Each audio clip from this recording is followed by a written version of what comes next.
अनमोल जन्म मनुष्य शरीर। बाकी जितने भी शरीर हैं हालांकि दुर्लभ हैं, लेकिन आत्मा के लिए जो शरीर सबसे दुर्लभ है कि आत्मा को ओम हरि अल्लाह राम से बिछड़े हुए सदियां गुजर गई, युग बीत गए, मालूम नहीं कब से आत्मा तड़फ रही है, व्याकुल है, और तड़फती हुई आत्मा को, व्याकुल आत्मा को आवागमन से, जन्म मरण से आजादी का मौका किसी जन्म में मिला है तो वो जन्म है मनुष्य शरीर, मनुष्य जन्म। बाकी जितने भी शरीर हैं उनमें आत्मा आवागमन से आजाद नहीं हो सकती, जन्म मरण से आजाद नहीं हो सकती। सिर्फ मनुष्य शरीर में ही प्रभु ने मौका दिया है, मालिक ने मौका दिया है कि ये जन्म मरण से आजाद हो जाए। लेकिन ये संभव तभी है जब सुमरन किया जाए, जब भक्ति की जाए। जब तक जीवात्मा मनुष्य शरीर में ओम हरि अल्लाह राम की भक्ति इबादत नहीं करती, तब तक आवागमन से आजाद नहीं हो सकती। जन्म मरण का चक्कर बड़ा लंबा है। धर्मों में हमने पढ़ा सदियां गुजर गई आत्मा को भटकते हुए, युग बीत गए। अलग अलग धर्मों में भाषा जरूर अलग अलग है, लेकिन सबका मतलब यही है कि आत्मा को मालिक से बिछुड़े युग हो गए, सदियां गुजर गई, बहुत समय हो गया। एक जन्म मरण का दुख भयानक है, और 84 लाख बार जन्म लेना, 84 लाख बार मरना, उसका दर्द कितना आत्मा को सहना पड़ता होगा, कहने सुनने से परे। जठर अग्नि में रहती है, मां के गर्भ में रहती है, बहुत टेम्परेचर होता है, चारों तरफ गंदा खून, आत्मा शुरू में आ जाती है और फिर शरीर बनता है। तो वो व्याकुलता, बेहद परेशानी, तड़पती हुई आत्मा मालिक को बुलाती है, मालिक का नाम लेती है, मालिक में लिब लग जाती है, और आत्मा तड़पती हुई व्याकुलता से मालिक को बुलाती है, तो उसका ध्यान मालिक से जुड़ जाता है, उसका ख्याल मालिक से लग जाता है। तब जाके ये शरीर बनता है, शरीर की रचना होती है। और शरीर बनके जब आत्मा बाहर आती है तो उसकी लिब मालिक से टूट जाती है एकदम से, और दुनिया की हवा ऐसी लगती है, कभी कभार रोती है मालिक की याद में। नन्हे शिशु को आपने देखा होगा, कभी कभी वो बेवजह ही तड़प के रोने लगता है। वो उस मालिक से टूटी लिब की वजह, उसका ध्यान मालिक से ताजा ताजा टूटा होता है। वो आंखें मूंदता है कि मेरा दुनिया में ध्यान ना जमे, लेकिन धीरे धीरे माया ये काल की ऐसा असर करती है कि दयाल की तरफ से ध्यान बिल्कुल हटता चला जाता है और दुनिया में वो खोता चला जाता है। तो बेहद दुख दर्द उठा के आत्मा शरीर धारण करके इस संसार में आती है, और जब मरती है, मनुष्य शरीर जब छूटता है, तो इसमें भी बेहद दर्द होता है। हिंदू महापुरुषों ने लिखा है, जैसे 100,000 बिच्छू इकट्ठा डंक मारे, आदमी को दर्द हो मरे ना, जितना दर्द उसे उससे होता है, इससे कई गुना बढ़ के दर्द मौत के समय आत्मा को झेलना पड़ता है। इस्लाम धर्म में लिखा है, कांटेदार झाड़ी गुद्दे के रास्ते डाल के मुख के रास्ते खींच के निकाली जाए, जैसे शरीर का हाल होता है वैसा हाल आत्मा जब शरीर छोड़ती है तब उसे झेलना पड़ता है। और यही बात सिख धर्म में लिखी है, जिंद निमाणी कड्डिए हड्डा कुकुड़का, कि जब आत्मा शरीर से निकलती है तो ऐसा होता है कि सारा शरीर टूट जाता है, जैसे सारी हड्डियां तोड़ दी जाएं, और फिर आत्मा शरीर को छोड़ के बाहर जाती, इतने दर्द का एहसास होता है, इतना दर्द झेलना पड़ता है, बेहद दर्द। तो आत्मा को भयानक दर्द तकलीफ झेलनी पड़ती है। सच्चे मुर्शिद कामिल शास्त्राम जी महाराज दाता रहबर फरमाया करते, जैसे कोई रेशमी कपड़ा हो और उस पे तिल्ले से कढ़ाई की गई हो, उस पे कांटेदार झाड़ी रख के उसको खींच के दूर कर दिया जाए तो जैसे तिल्ला तार तार हो जाता, वो रेशमी कपड़ा बिल्कुल खत्म हो जाता है। उसी तरह जब आत्मा शरीर छोड़ती है, आत्मा का हश्र होता है, आत्मा को बेहद दुख उठाना पड़ता है। तो ध्यान दीजिए, जन्म मरण का इतना भयानक दुख है और 84 लाख बार जन्म लेना मरना कितना दुख रहा होगा, कहने सुनने से परे है। और धर्मों में यह भी लिखा है कि आत्मा शरीर को ऐसे भी छोड़ती है जैसे हम कपड़ा उतार देते हैं, कपड़ा उतारा नया पहन लिया। यह कब संभव है? इसके लिए ओम हरि अल्लाह राम के नाम से जुड़ना जरूरी है। उस ओंकार जिसने ब्रह्मा विष्णु महेश को बनाया, उस नूरे जलाल अल्लाह ताला जिसने सारी सृष्टि खलकत फरिश्तों को बनाया, वो एक ओंकार वाहिगुरु जिसने सब कुछ बनाया, वो सुप्रीम पावर गॉड जिसने सब कुछ बनाया तैयार किया, उसका नाम लोगे तो मौत के समय चेहरे पे ज्यादा नूर आ जाता है। और आदमी कई तो बता के जाते हैं कि मैं फलां टाइम पे जाऊंगा, भाई मेरा मालिक लेने आया है।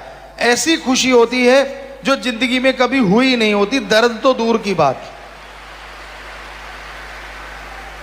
सो राम नाम में, भगवान की भक्ति में इतनी शक्ति है, इसलिए मालिक का नाम लेना चाहिए, मालिक की भक्ति करनी चाहिए।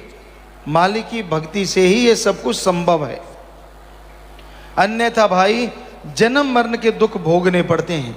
और मालिक की भक्ति से 84 लाख जन्म मरण का चक्कर भी खत्म हो जाता है। इस जन्म में मौत का डर तो होता ही नहीं, बल्कि आगे से भी जन्म मरण का जो दर्द है वो हमेशा के लिए खत्म हो जाता है। ऐसा है ओम हरि अल्लाह राम का नाम। इसलिए मालिक का नाम लेने में हिचक नहीं करनी चाहिए, झिझक नहीं करनी चाहिए, हर बार नहीं छोड़ना।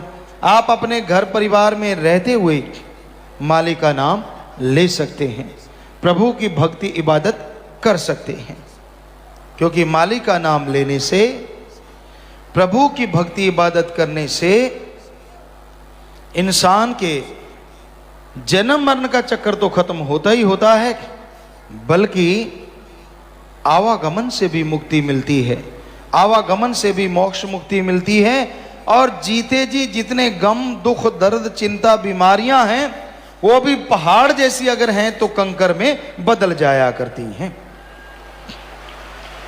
इसलिए हर किसी को मालिक का नाम लेना चाहिए, हर किसी को प्रभु की भक्ति इबादत करनी चाहिए। उस भक्ति में ही खुशियां हैं, उस भक्ति में ही इंसान को चैन आता है, आनंद आता है, लज्जत मिलती है। तो भाई मालिक का नाम सुखों की खान है, मालिक का नाम खुशियां देने वाला है, मालिक का नाम खुशियां बरकरार रखता है।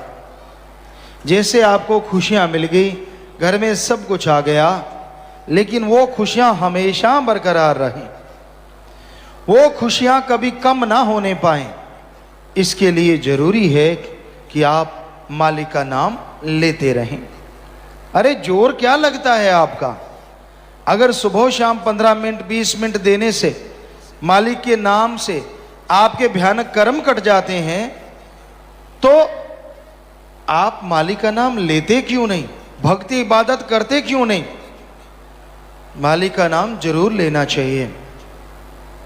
इंसान मालिक का नाम ले तो ही खुशियां मिलती हैं।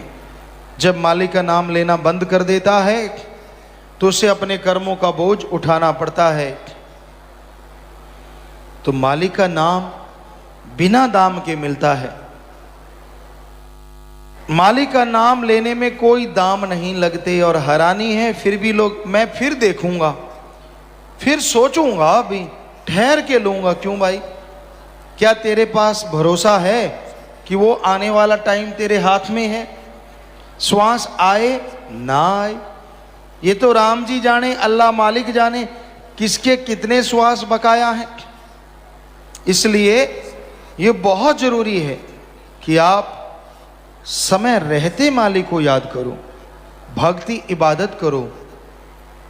जो समय की कदर करते हैं उन पे ही मालिक का रहमो करम बरसा करता है, और जो समय की कदर नहीं करते वो हमेशा पश्चाताप में रहते हैं। तो मनुष्य जन्म रूपी समय आपके हाथ से फिसलता जा रहा है। इसमें उस परम पिता परमात्मा का नाम जपो। दुनिया में ऐशो आराम के लिए आप कितना साजो सामान जुटाते हैं। गाड़ी चाहिए, रहने को बढ़िया घर बंगला बगीचा चाहिए, अच्छी औलाद हो, तंदुरुस्ती चाहिए, अच्छा खाने पीने का सामान चाहिए। पर ये सारा तभी अच्छा लगता है अगर शरीर तंदुरुस्त है। बीमार इंसान को सोने के कमरे में बिठा दो, गोल्ड के कमरे में बिठा दो, 10 एसी लगा दो, क्या उसे कोई चैन आएगा? उसे कोई असर नहीं, चाहे आम मकान में हो चाहे उसमें। वो चारपाई पे लेटा है, कर्रा रहा है, दर्द ही दर्द शरीर में हो रहा है। इससे अच्छा है कि वो तंदुरुस्त रहे, चाहे एसी ना हो, गोल्ड ना हो, चाहे एक पेड़ के नीचे ना रहना पड़े, पर तंदुरुस्त जैसा कोई सौगात नहीं।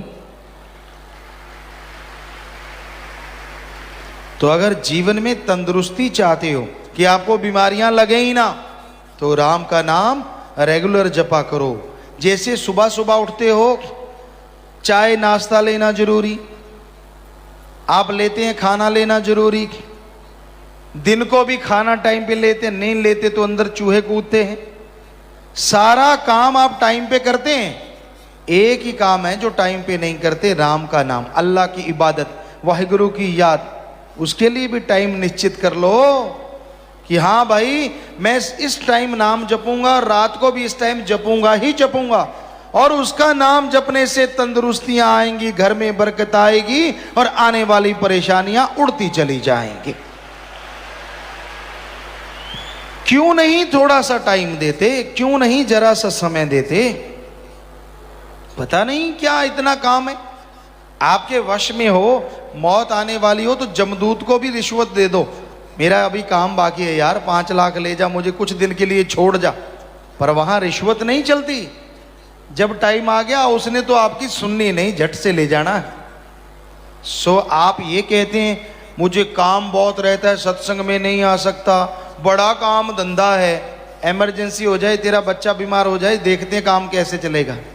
कैसे छुट्टी ले लेता है झट से, तब काम कौन चलाता है? क्योंकि सत्संग को जरूरी नहीं समझता इंसान, जबकि सत्संग में बना बनाया सुमरन बचनों पे पक्के रहने वाले बेतहा ले जाते हैं। बहुत काम धंधा रहता है, बहुत रहता है भाई, वाकई वाकई रहता है इतना काम धंधा कि आप सत्संग का 1-2 दिन नहीं निकाल सकते। हमें तो नहीं जचता, आप साफ और सफेद झूठ बोल रहे हैं। क्योंकि और कामों, ससुराल में शादी हो, देखते हैं कैसे नहीं जाते आप, मत जाओ, तब कैसे काम चल जाता है दफ्तरों में। तब तो 4 दिन की छुट्टी। ਧੰਨ ਧੰਨ ਸਤਿਗੁਰੂ ਤੇਰਾ ਹੀ ਆਸਰਾ। ਗੁਰੂ ਜੀ ਦੀ ਪਿਆਰੀ ਸੰਗਤ ਨੂੰ ਨਿਵੇਦਨ ਕੀਤਾ ਜਾਂਦਾ ਹੈ ਕਿ ਹਰ ਰੋਜ਼ ਸਤਸੰਗ ਸੁਣਨ ਦੇ ਲਈ ਸਾਡੇ ਚੈਨਲ ਡੇਰਾ ਸੱਚਾ ਸੌਦਾ ਨੂੰ ਸਬਸਕ੍ਰਾਈਬ ਕਰ ਲੈਣਾ ਜੀ।